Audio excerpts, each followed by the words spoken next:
여러분 농사 안 지으시죠? 농사를 짓는 분들에게 해당되는 날이기도 하지만은 또 우리가 농사를 짓지 않더라도 아니죠. 우리도 농사를 짓죠. 어떤 농사를 짓습니까? 믿음의 농사를 짓고 있죠. 믿음의 농사. 1년 동안에 열심히 수고한 땀 흘려서 농사 지은 그 농산물의 첫 수확한 그 열매, 첫 열매를 하나님께 드리는 그 날로서 기념을 하여서 추수감사주일을 우리가 보내고 있습니다. 그러니까 농사를 짓지 않은 우리들 같은 경우에는 1년 동안 믿음의 수확을 결산해보는 날이기도 하죠. 내가 얼마만큼 믿음 생활을 열심히 잘 했는가, 그리고 믿음의 그 결과, 믿음의 열매는 어떠한가, 이런 것들을 한 번쯤 돌아보면서 한번 좀 생각해 볼 수 있는 그런 시간이었으면 좋겠습니다. 여러분, 지난주죠. 하나님이 기뻐하시는 순종에 대한 말씀을 들었어요. 이어서 오늘도 하나님이 기뻐하시는 순종 두 번째 말씀을 함께 나누고자 합니다. 그럼 지난주 말씀을 기억하시나요? 순종의 삶을 살아야 되는데 어떤 순종의 삶을 살아야 된다고 했습니까? 회개의 순종. 성경 전체적인 내용으로 말씀을 드리는 거예요. 회개하라 말씀했죠. 회개의 순종. 그리고 예수 그리스도를 믿어서 영생을 얻으라. 믿으라. 믿음의 순종. 그리고 이 믿음을 선물을 주신 하나님께 찬송하며 영광 돌리는 삶이 우리 인간의 삶의 목적이라고 했잖아요. 제일 되는 목적이라고 했잖아요. 그것처럼 세 번째는 찬송하며 영광 돌리는 순종의 삶. 회개의 순종, 믿음의 순종, 찬송과 영광의 순종. 이 순종의 삶이 성경에서 우리들에게 요구하는 그런 삶인데, 순종인데, 어디 한 주간 동안 이런 순종의 삶을 사셨나요? 그냥 웃고만 해요? 이렇게 순종의 삶은 참 쉽지 않아요. 그렇죠? 그나마 순종해야 되는데 이 생각을 가지고 있다는 이 자체만으로도 너무 훌륭한 거예요. 그런데 순종해야 되는데 이 생각을 망각한 채 우리는 살아가요. 대부분의 사람들. 그렇죠? 인정하지 않나요? 순종의 삶은 쉽지 않지만 그러나 반드시 순종의 삶을 살아야 돼요. 왜 그럴까요? 그 이유가 무엇일까요? 하나님이 우리에게 좋은 것을 주시고자 말씀을 하시는 거예요. 순종해라. 왜? 내가 너에게 좋은 것을 주겠다. 좋은 것은 뭐라고 했습니까? 좋은 것은 우리 말씀을 들었는데 좋은 것은 예수님, 성령님. 마태복음은 유대인을 대상으로 기록이 되어져 있다고 그랬잖아요. 그래서 마태복음에서 이야기하는 좋은 것은 유대인들이 기다려왔던 메시아, 그리스도, 예수를 이야기하는 것이고, 누가복음은 헬라인을 대상으로 기록이 되어져 있다고 그랬잖아요. 헬라인, 그리고 오늘날 우리들까지 포함된 이방인들을 대상으로 기록이 되어져 있다고 그랬잖아요. 누가복음에서 좋은 것은 성령님이라고 했어요. 즉 성삼위일체 하나님을 좋은 것이라고 이야기하고 있는 거예요. 이 좋은 것을 너에게 주겠다. 어떻게 하면? 순종하면. 하나님 말씀에 순종하면 이 좋은 것을 주시는데 이 좋은 것을 통하여서 우리에게 주어지는 것이 무엇입니까? 구원이에요. 구원. 성삼위일체 하나님을 통하여서 좋은 것이 주어지는데 그것이 구원이라는 것이에요. 구원. 우리의 영생이라는 거예요. 영생. 구원은 어디서 구원이에요? 우리가 죄로 인해서 사망으로 갈 수밖에 없는 상황이잖아요. 그 사망에서 건져주시는 거예요. 죄에서 건져주시고 사망에서 건져주시고 더 나아가서 확대 해석을 하면요. 사망으로 가기까지 어떤 현상들이 나타납니까? 사망으로 가기까지 고난과 고통이 있잖아요. 사망에 이르기까지 질병으로 인한 고통, 마음의 근심, 걱정, 생활의 염려 너무나도 많잖아요. 고통과 근심 이런 모든 것들이 너무나 많잖아요. 이런 것에서도 건져주시는 게 하나님의 좋은 것이에요. 이러한 하나님의 좋은 것, 우리의 영생의 구원은 물론이요, 우리 삶 속에서도 하나님의 구원의 손길이 가득 풍성하게 임하길 예수님의 이름으로 축원합니다. 오늘은 여러분들에게 하고 싶은 말씀이 성경 전체적인 이야기를 드리고 싶어요. 근데 너무 짧은 시간 안에 성경 66권을 다 설명하기에는, 말씀드리기는 너무나도 부족하죠. 그런데 핵심적인 부분만 말씀을 드릴게요. 어떤 부분이냐? 여러분, 성경 전체적인 내용을 들여다보면요, 물론 전체적인 내용이 예수 그리스도에 대한 내용이지만은 순종과 불순종의 이야기로 나눠져 있어요. 순종과 불순종. 첫사람 아담에게, 하와에게 말씀했어요. 선악을 알게 하는 나무의 열매는 먹지 말아라. 먹는 날에는 내가 정령 반드시 결단코 죽으리라 라고 말씀했어요. 먹지 말아라. 그러면은 그 말씀에 순종을 할 것이냐, 불순종을 할 것이냐, 갈림길에 나눠지죠. 자, 이걸로 시작을 해서 끝까지 성경은 순종이냐 불순종이냐 이걸로 나눠져요. 자, 순종을 했을 때는 어떠한 현상이 나타났습니까? 하나님의 영광을 눈앞에서 바라보며 하나님을 기뻐 찬송하는 영생을 누리며 다스리는 그 복을 누리며 살았어요. 누가? 아담과 하와가 에덴에서. 그런데 불순종하니까 어떻게 됐습니까? 불순종한 결과로 그 에덴이라는 아름다운 동산에서 쫓겨나게 됐습니다. 그럼 우리는 순종해야 됩니까? 불순종해야 됩니까? 말 안 해도 나오죠? 네. 쫓겨나요. 불순종하면 쫓겨난다고요. 이게 쫓겨나는 삶이 아닌 하나님의 영광을 바라보며 하나님을 기뻐 찬송하며, 그리고 하나님이 우리에게 주신 생육하고 번성하고 적복하고 충만하고 다스리라는 이 복을 누리며 살아갈 수 있는 우리 모두가 되시기에 주님의 이름으로 축원합니다. 그리고 성경을 쭉 이어서 내려오다 보면은 이제 홍수 심판이 있죠. 홍수 심판 때 노아에게 이야기를 해요. 배를 지어라. 방주를 지어라. 노아와 그 자녀들은 어떻게 했습니까? 순종했죠. 그런데 노아의 식구 8명을 제외한 나머지 사람들은 비웃었어요. 불순종했어요. 자기 마음대로, 자기 생각대로, 자기 의지대로 살아갔어요. 자기 뜻대로 살아갔어요. 불순종의 결과는 어떻습니까? 불순종의 결과는 멸망이에요. 멸망. 말도 안 되는 이야기인 것 같지만은 120년이라는 시간 동안 방주를 지었어요. 사람들이 볼 때는 정말 어리석게 보이죠. 우리가 예수를 믿는 것이 믿지 않는 사람들에게는 너무나도 어리석은 모습으로 보이는 거예요. 이 복음을 따라 살아가고 복음을 전하는 이 모습이 너무나도 미련하게 보이는 것이에요.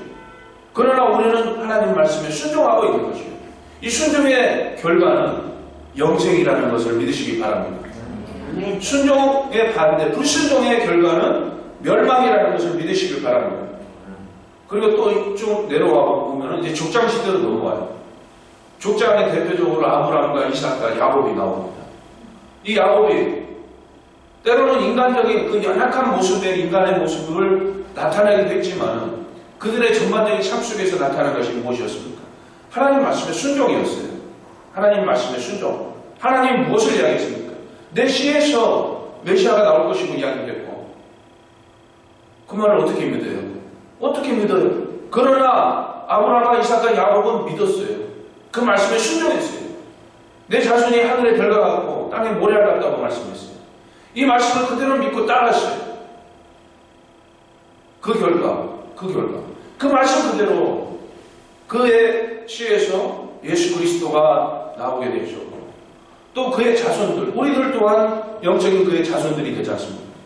그의 자손들이 하늘의 별과 같이 해변의 모래알같이 셀 수 없는 수로 오늘날 나타나 보여주고 있고, 그리고 믿는 자들을 통하여서 영원토록 그 입술을 통하여서 삶 가운데서 회자되고 있지 않습니까? 그리고 아브라함의 하나님, 이삭의 하나님, 야곱의 하나님이라는 이 호칭이 붙음으로써 너무나도 영광스러운 존재가 되었다는 것이죠. 자, 말씀에 순종할 때에, 우리가 말씀에 순종할 때에 저와 여러분의 하나님이 되어주신다라는 이 사실을 믿으시길 바랍니다. 그리고 또 좀 넘어가 볼까요? 이제 출애굽으로 넘어가 보죠. 출애굽 시대. 광야에서 사람이 살 수 없는 그런 광야 생활을 할 때, 하나님 말씀에 순종하였을 때는 하나님께서 먹이시고 입히시고 재우셨어요. 불기둥으로 푸른 기둥으로 지키시고 보호하셨어요. 아침마다 만나를 내려서 먹이셨어요. 놀라운 일이죠. 그 광야에서 사람이 살 수 없는 그 광야에서 40년이라는 세월을 살았어요. 이 놀라운 은혜를 받았어요. 순종하였을 때. 그런데 불순종하였을 때는 어떻습니까? 노뱀이 와서 물었어요. 그리고 결국에는 불순종을 통하여서 약속의 땅, 가나안 땅에 들어가지 못합니다. 여러분, 불순종의 결과가 하나님의 약속이 이루어지지 않는 거예요. 그 약속을 우리가 쟁취하지 못하는 거예요. 순종하였을 때는 순종하였던 갈렙과 여호수아는 약속의 땅에 들어갔어요. 약속의 땅에. 우리가 순종할 때 우리에게 주신 이 천국을 소유하게 될 수 있을 것이라는 것을 믿으시기 바랍니다. 또 조금 더 넘어가 볼까요? 사사시대로. 오늘 성경 공부하네요. 자, 사사시대 때도 똑같아요. 하나님의 말씀, 이 언약을 어기고 순종하지 않는 삶은 그 주변에 있는 열강들의 공격을 받았어요. 전쟁이 끊이지 않았어요. 그래서 환난, 고난, 고통, 그 슬픔, 좌절, 절망 이것이 끊이지 않았어요. 어떻게 했을 때? 하나님 말씀을 순종하지 않았을 때. 하나님 말씀을 순종하지 않았을 때. 그러나 순종하였을 때는 어떠한 현상이 나타났느냐? 평화로운 시대를 살았습니다. 평화가 임했어요. 사사기를 읽어보면 다 나옵니다. 그럼 우리는 어떤 삶을 살아야 되냐? 순종의 삶을 살아야죠. 순종의 삶. 순종함으로써 참된 평안을 누리며 살아갈 수 있기를 주님의 이름으로 축원합니다. 사사시대를 넘어서서 이제 왕정시대로 넘어가요. 우리에게 왕을 주시옵소서 부르짖는 그 백성들의 기도를 들으시고 그래 왕을 세워라 말씀을 했습니다. 자, 사울왕을 먼저 세웠죠. 사울왕이 결과는 어떻습니까? 불순종이죠. 불순종. 지난주 말씀이었나요? 불순종함으로써 어떻게 됐어요? 왕권을 빼앗겼어요. 우리가 하나님 말씀에 순종할 때 또는 불순종할 때 두 가지 결과가 나타납니다. 불순종할 때는 우리에게 주신 권세가 있지 않습니까? 우리에게 주신 권세, 우리 주님이 취하신 권세가 우리에게 주어지는 것이에요. 하나님의 자녀된 권세가 우리에게 주어진 것이에요. 이러한 권세를 놓칠 수도 있는 거예요. 물론 영생을 주시기로 작정된 자들은 하나님께서 그 구원을 패하지 않으시죠. 약속을 어기지 않으시는 하나님이십니다. 그러나 인간의 편에서 구원을 바라보는 그 관점으로는 우리의 구원이 취소는 되는 것은 아니지만 하나님이 거둘 수도 있다는 것이죠. 인간의 관점에서 볼 때는. 그럼 우리는 어떤 삶을 살아야 되겠습니까? 사울왕 같은 불순종의 삶이 아닌 다윗과 같은 순종의 삶을 살아야 되는 것입니다. 다윗 왕이 어떻게 순종을 했습니까? 너무나도 정말 하나님이 기뻐하시는 모습으로 순종하다 보니까 하나님이 이렇게 얘기하셨어요. 내 마음에 합한 자라고 말씀하셨어요. 내 마음에 꼭 드는 자다. 내 마음에 꼭 드는 자. 야, 생각을 한번 해보세요. 하나님 보시기에 내 마음에 쏙 드는 자. 그러면 하나님이 어떻게 하겠어요? 미운 자식에게 떡 하나 더 주지만 이쁜 자식에게는 다 주죠. 그렇지 않나요? 미운 자식에게는 떡 하나를 더 주지만 이쁜 자식에게는 다 주고 싶은 거예요. 이게 부모 마음 아니겠습니까? 저만 그런가요? 여러분들도 똑같을 거라고 생각합니다. 다윗을 바라보는 그 하나님의 마음이 내 마음에 합한 자, 너무 마음에 든다. 내 마음에 쏙 드는 자다라고 이야기를 하셨어요. 하나님만을 의지하고 하나님만을 섬기며 하나님만을 경배하며 하나님만을 예배하며 하나님 말씀을 주야로 묵상하며 그 말씀을 쫓아 살아온 이 다윗 왕의 삶 속에서 이 순종의 삶 속에서 하나님께서 놀라운 은혜와 복을 허락하여 주셨다는 것이에요. 이런 놀라운 은혜와 복이 저와 여러분들 삶 가운데도 풍성하게 임하기를 예수님의 이름으로 축원합니다.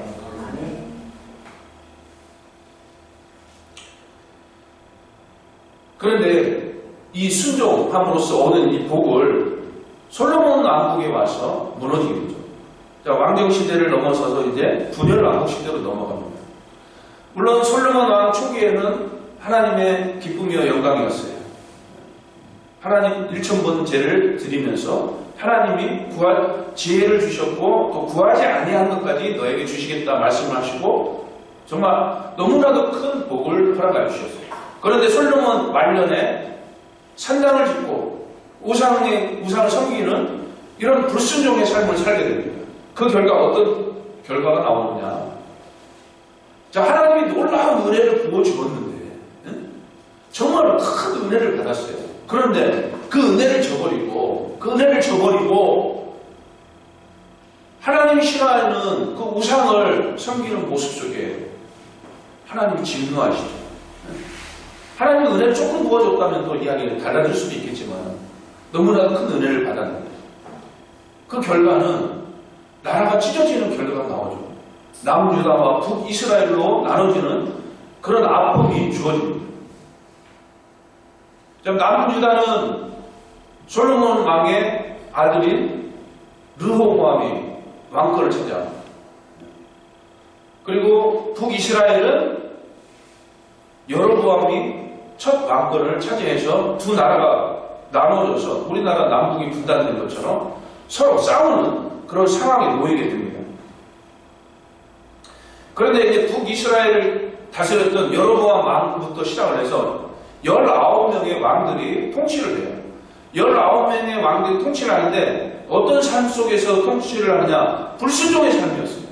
하나님 말씀을 어기는, 하나님 말씀을 따르지 않는 그런 불순종의 삶을 살았어요. 그 불순종의 삶 속에서 어떠한 결과가 나오냐? 결국에는 아수르라는 나라에 망했어요. 북이스라엘이 망한다고. 그런데 그 가정, 망해가지고 그 가정 속을 들여다보면은 왕권이 8번이 바뀌어요. 19명의 왕 중에서 8번이 왕권이 바뀌는데 어떻게 바뀌느냐? 정상적인 형태로 바뀌는 게 아니라 칼로 바뀌어요. 칼로 처참하게 죽임을 당하는, 사륙하는 그런 현장 속에서 왕권이 바뀌는 거예요. 너무나도 비참한 상황들이 이어지는 것이죠. 너무 쉽게 이야기해서 여러분 마음속에 크게 와닿지 않는 것 같지만은 우리가 영화를 보듯이 그 장면을 한번 상상을 해보세요. 칼부림이 처참한 사륙의 현장이에요. 사륙의 현장. 그러면서 왕권이 바뀌는 거예요. 비참하지 않나요? 불순종의 결과입니다. 불순종의 결과. 그런데 남유다 같은 경우 르호보암 왕으로부터 20명의 왕이 통치를 해요. 여기에는 그나마 8명의 왕이 하나님 말씀에 순종을 해요. 그리고 12명의 왕이 불순종을 합니다. 자, 여기서 순종과 불순종의 차이는 무엇이냐? 하나님을 찾느냐, 하나님을 찾지 않느냐냐. 이 차이예요. 순종은 하나님을 찾고 하나님을 경배하며 하나님을 의지하고 하나님을 찬양하며 영광 돌리는 삶이고, 불순종은 하나님이 아닌 다른 우상을 섬기며 우상을 의지하며 우상에게 경배하는 삶이었어요. 이런 불순종의 삶 속에서 그나마 북이스라엘보다 왕이 한 명도 있었죠. 그리고 약 360년 정도 더 이어집니다. 역사가. 그러나 결국에는 마지막 왕 시드기야 왕 때 바벨론으로부터 멸망을 당하는데, 이스라엘의 마지막 왕 시드기야 왕이 패할 때는 어떠한 일들이 있었느냐? 그가 두 눈으로 보는 그 앞에서 그 자녀들이 죽임을 당해요. 그리고 그 두 눈이 뽑혀서 쇠사슬에 묶여서 바벨론 포로로 끌려갑니다. 이 불순종의 결과가 이렇게 비참해요.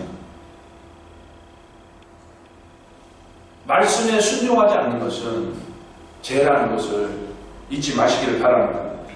그래도 하나님께서는 약속을 어기지 않으시는, 약속을 반드시 지키시는 신실한 하나님이라고 말씀드렸잖아요. 하나님께서 이스라엘을 회복시키기로 작정을 하시고 포로 귀환을 허락하십니다.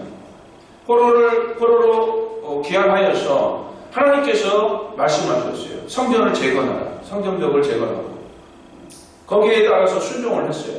순종을 했을 때는 평안이었고 또 순종하지 않는 상황도 있었어요. 물론 여러 나라에서 침략을 하고 또 반대하는 그런 정치적인 상황 속에서 불순종의 상황이 놓여지게 되는 것이죠. 그렇게 불순종을 쭉 이어가다가 결국에는 400년이라는 하나님께서 침묵을 하는 그 침묵기에 들어가게 됩니다. 네, 그러면서 그 하나님께서 침묵하는 그 시간 동안 주변 열강 속에서 식민 지배를 받게 되죠.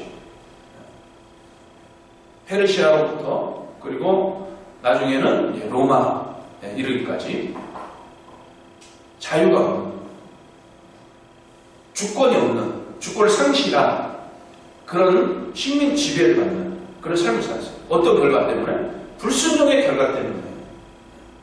그리고 예수님이 오셨습니다. 예수님이 오셨는데 예수님께서 우리에게 보여주신 것이 있어요. 무엇을 보여주셨느냐? 순종의 본을 보여주셨습니다. 여기까지만 말씀을 하고 말씀을 마치도록 할게요. 예수님이 순종의 본을 보여주셨는데 어떤 본을 보여주셨느냐? 예수님의 생애는 철저하게 하나님의 뜻을 이루는 삶이었어요. 철저하게 하나님의 영광을 위한 삶이었어요. 그래서 하나님의 뜻을 이루기 위해서 그 영광을 드러내기 위해서 십자가에서 피 흘려 죽으신 것입니다. 이게 우리에게 보여주신 완전한 순종이에요. 주님께서 보여주신 그 육신의 연약한 몸을 가지시고 철저하게 순종하는 모습을 보여주신 것입니다. 그 순종의 결과로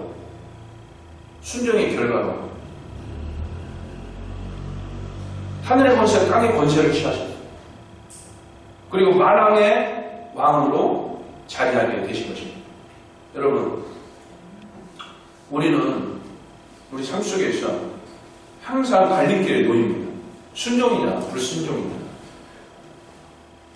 이런 생각을 할 틈도 없이 그냥 내 생각대로 내 기준대로 살아가요. 대부분의 사람들.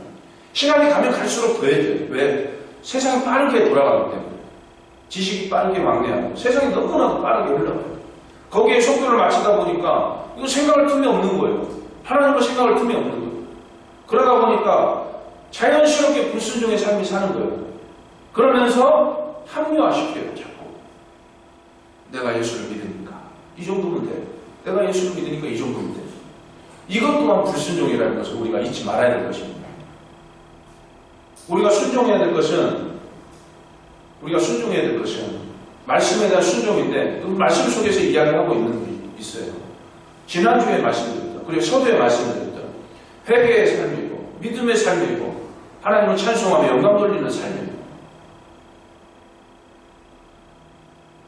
이러한 삶을 사는 것이 하나님의 중심, 그리스도 중심의 삶이 되는 것입니다. 이러한 삶을 살아갈 때 아침에 눈을 떠서 저녁에 잠을 자는 그 순간까지 그리고 꿈속에서조차도 주님을 찬송하며 주님께 감사하며 주님께 영광 돌리는 삶의 모습이 나타나게 되어 있습니다. 이러한 모습이 우리 만나교회 성도들의 삶 가운데 풍성하게 임하기를 원하고 또 그 결과로서 우리에게 주시는 놀라우신 은혜와 복이 여러분들 삶 가운데 충만하기를 예수님의 이름으로 축원합니다.